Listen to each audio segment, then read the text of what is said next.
Okay, it is episode 14 of the Grenglish podcast. The camera's not even level. Oh, that's not good. I wanted to hop on and just do a quick one. A bit of an update. There's a lot of moving parts in my life right now, which is great. Great fun. I'm officially moving to Greece permanently. Which is part of a bigger move in my life. I wanted to kind of fill some vacant holes in my life from a I don't know what you'd call it, a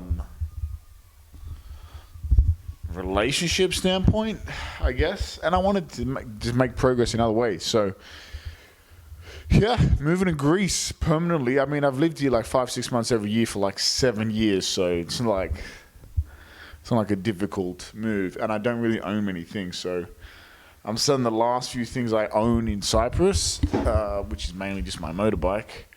Yeah, I'm gonna start my company in Cyprus, but but we'll see. I don't know. So we have a few important items to review here. I'll give you an update. So, English, or even just generally stand-up comedy in Greece and Cyprus, is what I have my eyes set on this year. Now, obviously, English is going to be my focus because I can't perform in Greek. But Grenglish, I want to label it as just like stand-up, because you put a Greek crowd in front of me and I perform English without them knowing, like prior, they're going to understand it all. So, like, I can deceive my way into performing English at a Greek show, like I usually do. But yeah, if you just say it's an English show, then Greeks won't come, which is hard when there's 10 million Greeks and not that many tourists, especially in winter.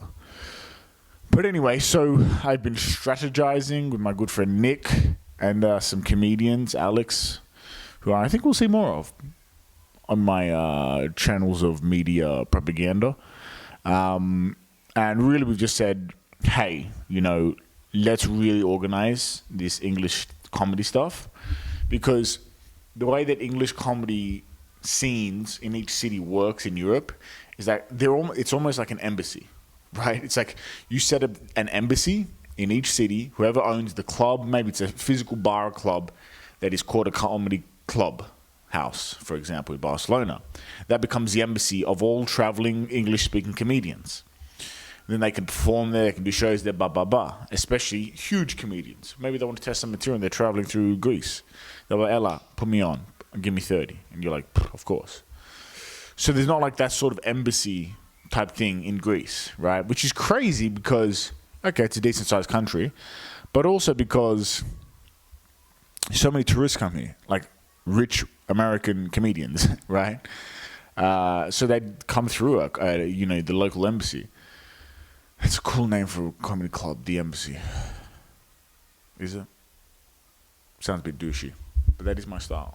So anyway, yeah, so we're trying to organize, first things first. First challenge first is we need an English open mic every fucking week. We need just a place. Now, that's fine. We have the comedians. We have the talent. We just don't have a bar that is willing to risk it on us. Now, it's hard because in Greece, the good bars that have their own crowd, that bring their own crowd, that bring their own 30, 40 people, they don't need us. So they're not open to it. The other bars, they're playing football every bloody day, so you fight in that, and like the summer rush, they just don't need us. So you need a bar that kind of believes in you, or at least will put you on a Wednesday or a Tuesday or not a Monday. Fuck, Mondays would be terrible. Or a Sunday, whatever. Fridays and Saturdays is very hard because they're going to pack out. Or we just go earlier, 8, 9, 10 p.m. Keep it short, who knows. But we need a consistent English open mic. And obviously I want to host it. I need stage time. This year for me, comedy is all stage time. All stage time. Just getting stage time. Stage time. And yeah, open mics are something we have to do. the next thing is showcases. Now, obviously, I've done showcases. My camera's about to fall off. One sec here.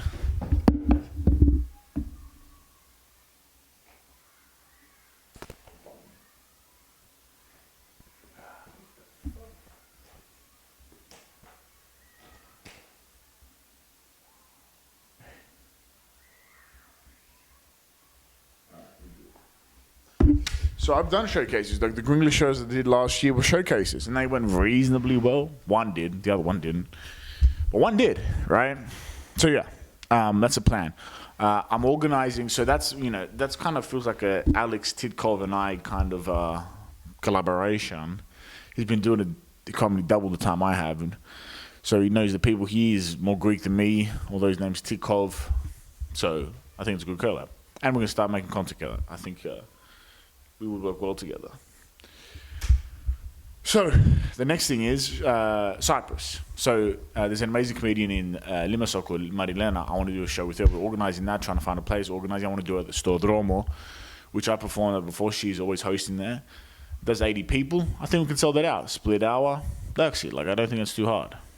Next thing is some guys who came to the first Grenglish show that went well.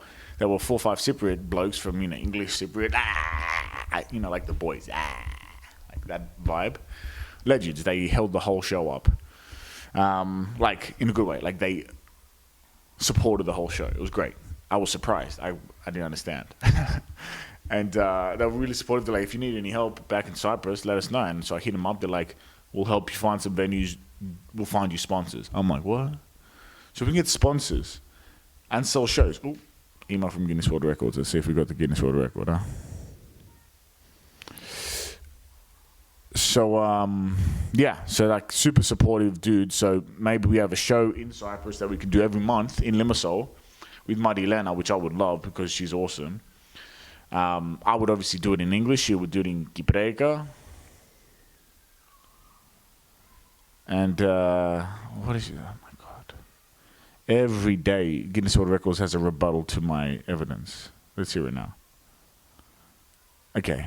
I've re-uploaded everything. We'll review shortly. You could have just not replied and just told me I passed when you got it anyway. So a Cyprus show with Marilena once a month, I think would be great. 80 people, $10 each, plus some sponsors. There's 800 plus maybe $200-300. There's $1,000. Split it half down the middle. Put $300-400 into ads. I'm happy with that. Fantastic. Trying to also organize a show with some English comedians at the RAF base in not Declia, Akrotiri, what the fuck it's called. The RAF base there in the Dangleberry part of Cyprus, right? So yeah, trying to organize a bunch of stuff. Now, last night I did a set last night, open mic at Nomads. And I'm sitting there with Tidkov and my friend Kyriako and Phoebe Barrett. And we're talking about bars and stuff. And I don't know if you remember, but I had this idea, one, in a failed TV pilot, which no one picked up, that I put on YouTube like in 2021 or 22.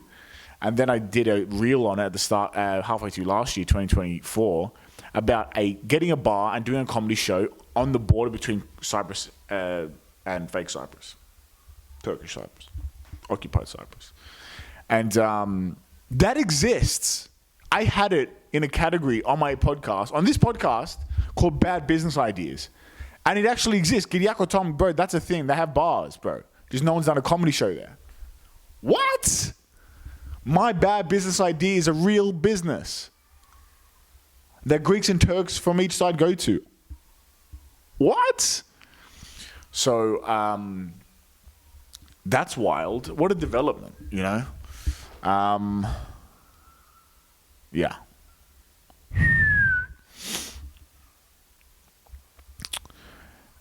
Which is wild. I've been talking to this Turkish comedian in London about doing a split hour. I do a half an hour, he does half an hour, then for 20, 30 minutes we roast each other, Greeks, and I'll roast Turkey, he roasts Greeks, and we, crowd work as well. Take that on the road. Do that in Athens, Thessaloniki, Patra, I don't know about Cyprus. I might get shot. He might get shot. Constantinople, who knows? Like, I think it'd be fun. So we'll see how that goes. So a lot of things moving parts, but look, a lot of the way that things are set out for a comedian, at least in Europe, at least in Greece, and at least in Europe, let's say, the path is you do your open mics and you do your own 1 hour show that 13 people come to every week for 5 years and grind it fucking out until someone finds you and makes you big. Now, that ain't me, dog. I can't do that. I'm happy to go and do the open mics. I'm happy to do the hard work. I got no problem grinding. I've been doing it. I've been fucking doing it 4 years now. I got no problem with it. But if you're telling me that I can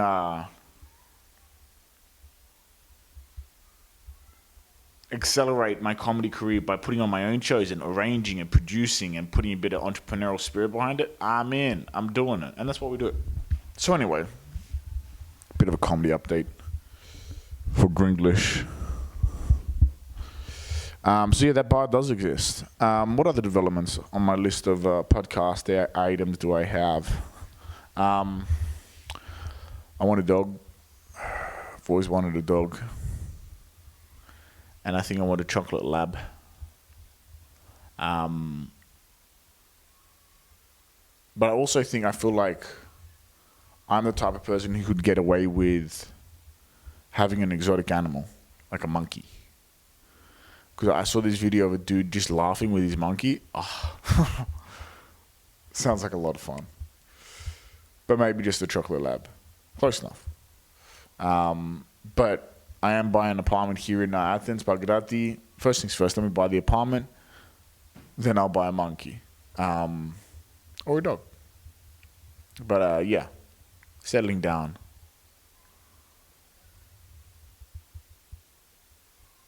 Focusing. I went on a date with a girl. That's pretty cool. And she says some funny things that she doesn't know are funny. And that's what makes it even funnier. She said that she'll have a glass of wine, or she'll drink before going on dates, like any date. Like she'll pre-drink, and her sister's like, yeah, 100%, I do that all the time. She's pre-gaming for dates. Oh my God. That's hilarious. Like she has to bear the burden of this date and has to be fucked up to do it. That's like pre-drinking for a funeral, which is a thing. Yeah, this is going to be terrible. It's going to be very tough.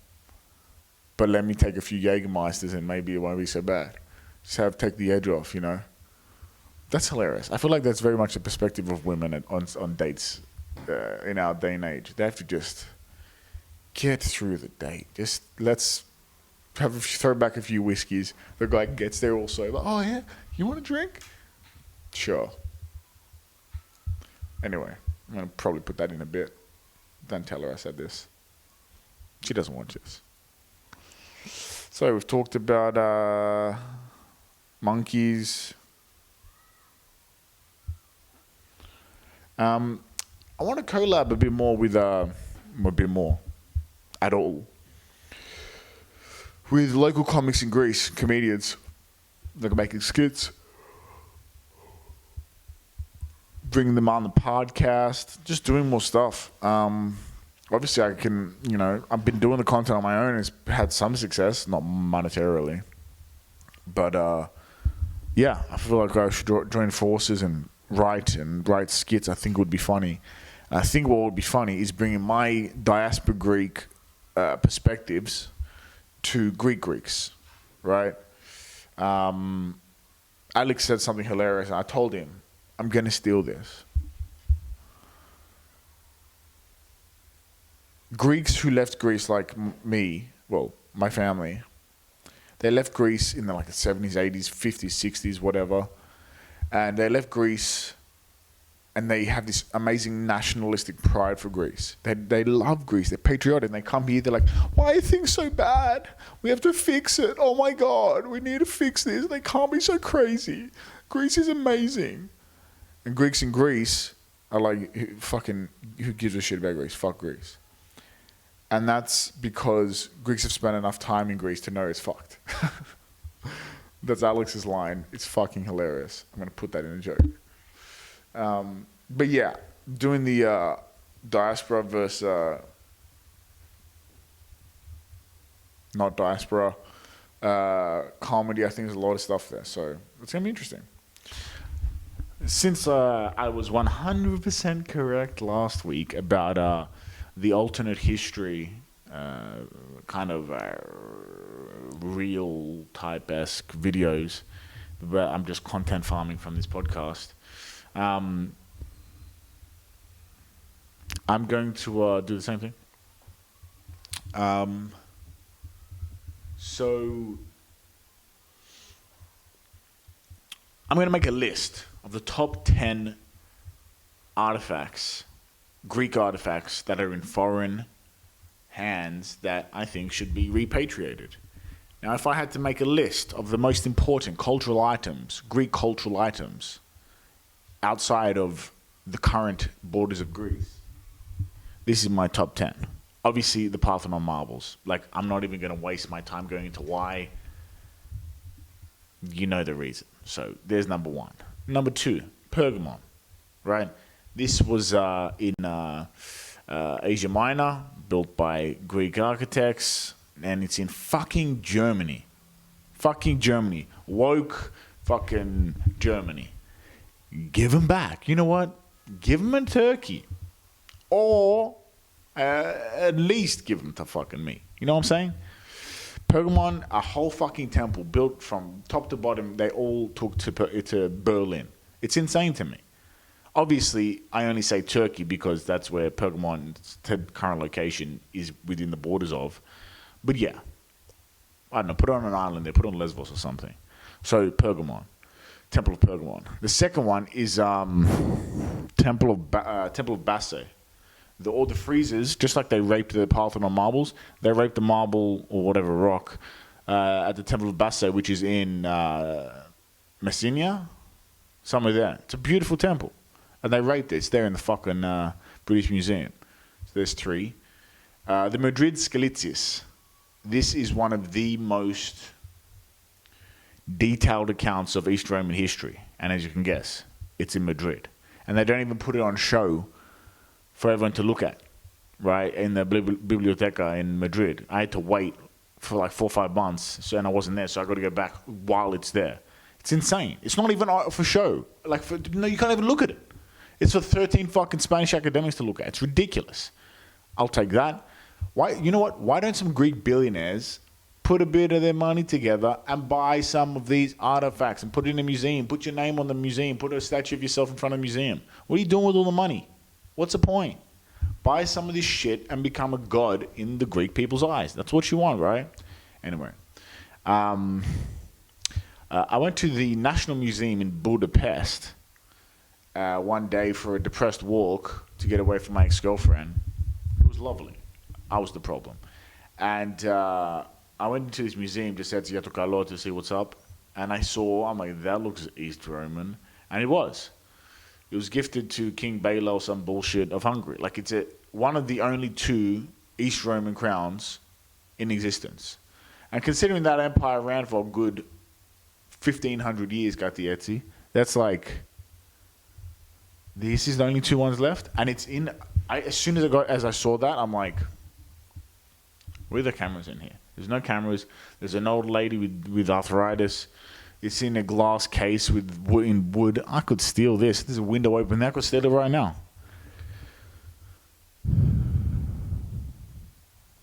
This is a very felonious episode. Okay. What else? Artifacts. There's a lot of stuff just busts in the Vatican. We got to assault the Vatican, right? Like, obviously, for me, I would prefer very detailed scripts like the Madrid Skeletius over a couple of busts, because you see one bust, you see two busts inductees. There's like 20 busts that are like top tier, S tier, but the rest inductee, whatever. So yeah, Vatican just for a good collection of busts. Alexander the Great's apparent funerary sarcophagi in the Constantinople museum. Yeah, that'd be my number 5. I don't know what number we're up to. That'd be my number 5. Number 6 would be the serpent column in the Hippodrome in Constantinople today. And I would just take that back to Sparta. Well, back to Sparta? To Sparta. That is a goated artifact. I would love to have the serpent column back. And we'll have the serpent column, and then a 70-meter tall recreation of the full thing with the 3 snake heads. That would be fucking dope. What else? The horses that are on St. Mark's Cathedral in Venice. Take that back. It used to be on the Hagia Sophia. We'll take that. Put it somewhere cool. Put it on a bigger recreation of the Hagia Sophia somewhere in Greece. And then put them at the top. Boom. Another great idea. That's number 7. Number 8.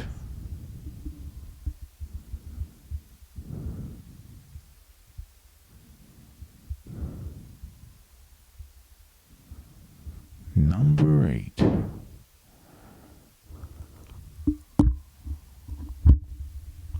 Number 8. In the Met, there's some really high quality busts, Greek busts. So I take a bunch of those. Yeah, I think that's pretty. Oh, yeah, I think that's pretty much it. Was that 10? I don't remember. But yeah, that's what I would do. I think about this a lot. Oh, there's a lot of ancient Greek coins in St. Petersburg that St. Catherine bought, collected. That'd be great to raid. Yeah, it's one of the tragedies that Greek museums don't actually have some of the best shit. Like, they really don't. I think if I went onto the street and I'm like, what can you name 3 archaeological? I mean, it's a stupid question. Can you name 3? Can you name 3 archaeological artifacts in Greek museums? Like the Bath marbles. I'd be like, that's in Britain. They'd be like, nah. I'm like, okay. What about Greek artifacts outside of Greece? Well, yeah, I went to Berlin. I saw Pergamon, the Parthenon, the Temple of Bassae. I went to the Met. There was some Greek shit there. Went to the Louvre. There was Greek shit there. Went to Italy. There was Greek shit there. The Vatican. There was Greek shit there. Denmark. There was Greek shit there. Constantinople. There was Greek shit there. You know what I'm saying? It's a bit of an embarrassment. And I just think that all these Greek billionaires who are, evil or viewed as evil by Greeks, it's up for debate, should just, buy a bunch of this shit. Like, all this shit is up for auction, always. They're just waiting for a good bid. Everything that were bought by the people, by where they are now, they can be bought again. Everything has a price in the world of artifacts. And Greek shipping billionaires should waste their money on that instead of a fucking Van Gogh. Fuck a Van Gogh. Get a Madrid Skalitsis, malaka, and put it in a museum and charge and get some cash flow from museums and shit. And then resell it when you're ready to resell it to your Duvlo kids who, can't manage their finances. I'm going to get assassinated. But anyway, that was my quick little podcast for this week. Things are very exciting right now in my life. I'm buying a house. I've lived in my car, so buying a house is a momentous occasion. It's also buying an apartment in Greece, so could take months and could break my balls. But we'll see how we go. I'm excited for this new phase. There's going to be new challenges. I'm excited to get my fucking plaque from Guinness World Records. I'm excited to make content with all the great Greek comedians here. I'm excited to do more showcases, more open mics. I'm excited for this year in a way that I haven't been excited before previously in my life. This is a consolidation year. I'm I have these big expansion years, like 23, 24. I have tactical retreat years, like 22. But this is like, I've done a bunch of good shit. Now it's time to consolidate the wins and start really marching into success. So yeah, that's that. I'm about to go, and I found a cool Bill Evans record that I'm going to, I bought a record player. Well, my mum got it for me. I bought a record player, and I have one record, Chet Baker. And I love Chet Baker. It's probably my favorite jazz musician. But, yeah, Bill Evans I love too. Great song. Alone Together by Chet Baker. So I'm going to go buy a record, do some work at a Cafe Nil because I'm going crazy in here. It's still only the 10th of Jan, so it's like the year hasn't even really started work-wise.